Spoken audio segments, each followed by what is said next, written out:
All right, Shalom. First, I want to give all praises, honor, and glory to Yahweh, Bahashim Yahushai, Bahashim Rachak Kodash, double honor to the apostles of Great Millstone, and peace and blessings to the elect. This is an article that I saw yesterday, and you know what I mean? This is crazy, man. The pride of these, man. So it says, grossly predatory sex professor points Me Too finger at God over Virgin Mary. All right, so so apparently now the Most High is a sexual predator. You know, it says a Minnesota professor has taken aim at Christmas, putting the Bible under the Me Too spotlight by arguing that the virgin birth story shows God as the ultimate sexual predator.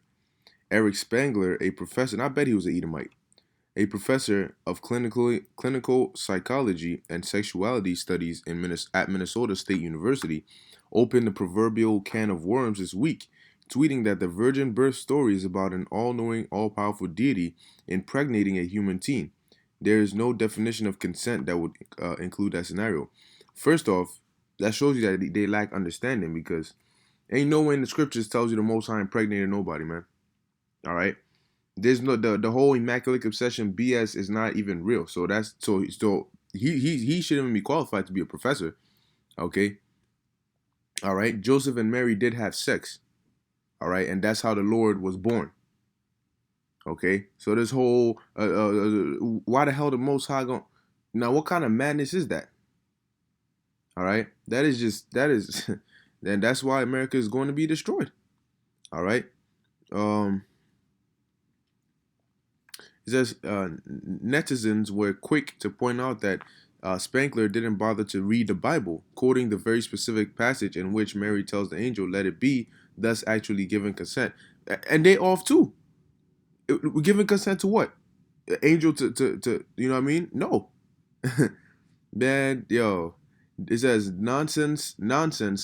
Spangler shot back, or Sprinkle shot back. The omnipotent deity simply had too much of a power difference over a mortal girl, making her consent meaningless.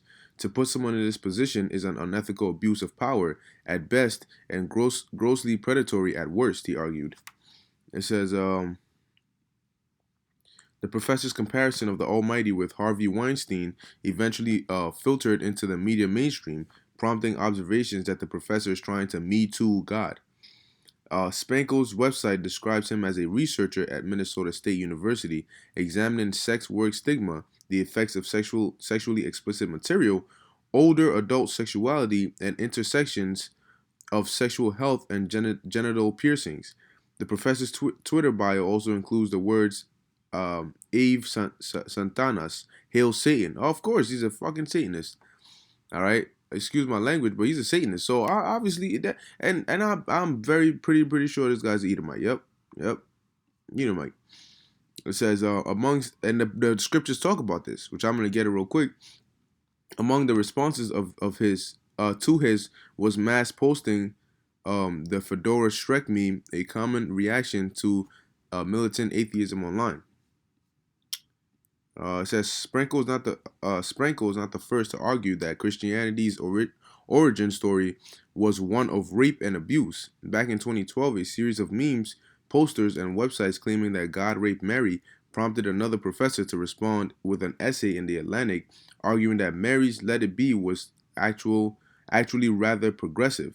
With Mary's words of "Let it be," we have what just might be the first recorded instance of verbal consent in human history. Madness, man. Madness. I'm going to get this precept real quick, man. This is Daniel chapter 7, verse 25. And he shall speak great words against the Most High. All right, as we just saw, man. You calling the Most High a sexual predator. You must have some nerve, man. You must have some nerve. And that's why the Most High hates these Edomites, man. It says, and shall wear out the saints of the Most High, and think to change the times and laws, and they shall be given into his hand until a time and times and the dividing of time. Okay, so but the main point being in the beginning, man, he's speaking great words against the Most High, man. Great words against the Most High, like that. This is Matthew 22, verse 30. It says, "For in the resurrection they neither marry nor are given in marriage, but are as the angels of the Most High in heaven. Why? Because when you're in the spirit world and you're in the spirit body, you don't have the lust of the flesh. You don't desire, angels don't eat. They don't have sex. They don't bust nuts. All right. So what the hell is this guy talking about, man? What is, yo, man, this is just crazy. All right. But this is why America is going to be destroyed, man.